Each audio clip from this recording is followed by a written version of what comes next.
Assalamualaikum warahmatullahi wabarakatuh. Apa kabar sahabat Bima dimanapun berada? Tetap semangat dan terus belajar. Di video kali ini saya Nurul Baidila akan menjawab beberapa pertanyaan pada tugas di luar kelas hari ke-13. Saya mulai dari pertanyaan pertama. Apa arti dari tanda panah yang terdapat pada bagan kurikulum Bima? Yaitu tanda panah merupakan alur. Lalu berikutnya, apa arti garis tebal yang terdapat pada bagan kurikulum Bima? Yaitu syarat yang harus dipenuhi.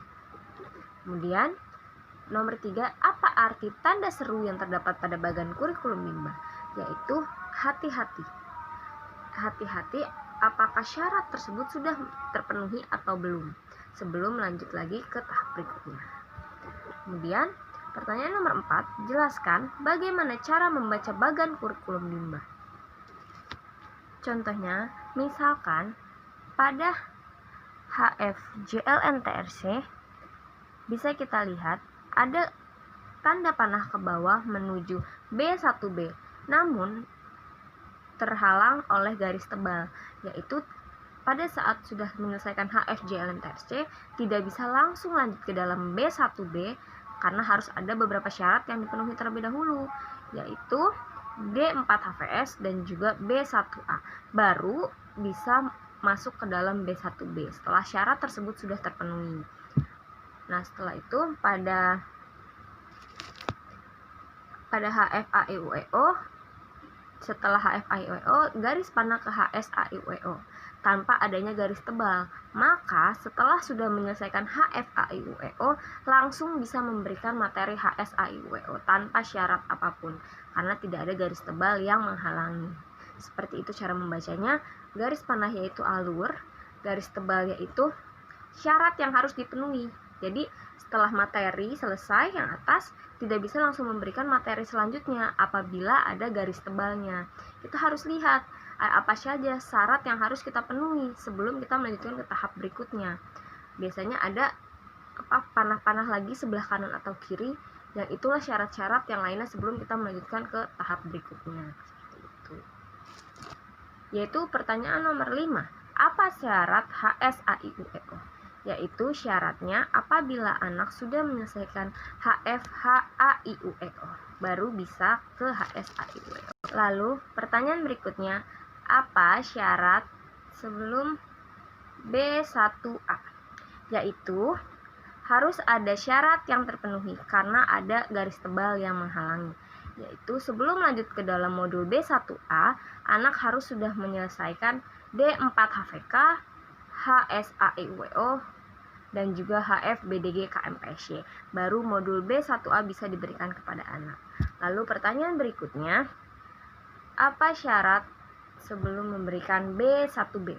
Yaitu apabila anak sudah memenuhi syarat karena ada garis tebal yang menghalangi, yaitu D4HVS, HFJLNTRC, dan juga modul B1A, baru bisa lanjut lagi karena ada garis tebal yang menghalangi tersebut. Maka syarat-syarat tersebut harus terpenuhi terlebih dahulu sebelum anak itu lanjut ke dalam modul B1B.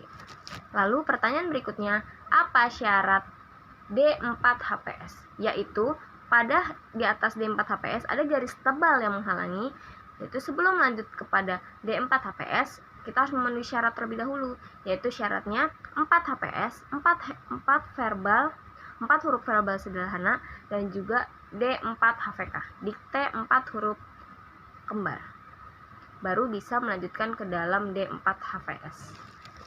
Lalu pertanyaan berikutnya, apa tahap selanjutnya setelah 4HVK? Yaitu ada 4HVS dan juga D4HVK. Itu tahap setelah 4HVK. Lalu kemudian, apa tahap selanjutnya setelah B1A? Tahap selanjutnya yaitu adalah memberikan modul B1B.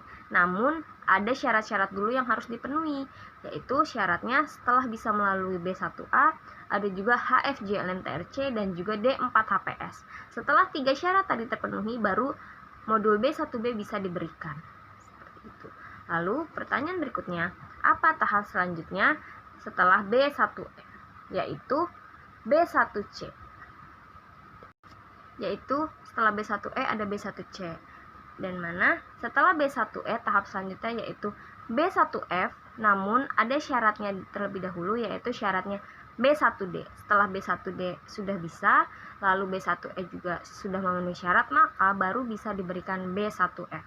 Setelah itu B1E juga bisa diberi tahap selanjutnya, yaitu B4. Namun ada syaratnya juga. Syaratnya harus sudah menyelesaikan B2. Seperti itu. Jadi tahap selanjutnya B1E itu ada B1F dan juga B4. Namun pada B1F dan B4 itu ada syarat-syarat yang harus dipenuhi terlebih dahulu. Lalu kemudian, dan pertanyaan berikutnya, apa tahap selanjutnya setelah B4? Yaitu B5. Namun tidak bisa langsung diberikan, harus memenuhi syarat, yaitu B3 dan juga B1F. Baru bisa melanjut kepada B5. Seperti itu. Kurang lebihnya saya minta maaf. Yang harus ditegaskan kembali, kesimpulan yang bisa saya ambil adalah pada kurikulum Bimba, garis tanda panah yaitu alurnya dan garis tebal yaitu syarat, maka kita harus lihat di bagian tersebut. Di mana ada garis tebal, kita harus lihat pasti ini ada syaratnya. Syaratnya apa saja? Kita bisa lihat garis-garis panah dari beberapa arah. Setelah itu ada tanda seru, yaitu kita harus lihat hati-hati apakah syarat tersebut sudah terpenuhi atau belum. Apabila misalkan pada modul B1A itu ada 3 syarat, namun hanya bisa yang memenuhi baru 2 dan satunya belum terpenuhi, maka modul B1A tidak boleh langsung diberikan, karena ketiga syarat ini harus terpenuhi terlebih dahulu. Seperti itu. Kurang lebihnya saya minta maaf. Wassalamualaikum warahmatullahi wabarakatuh. Salam Bimba. Tetap semangat dan terus belajar.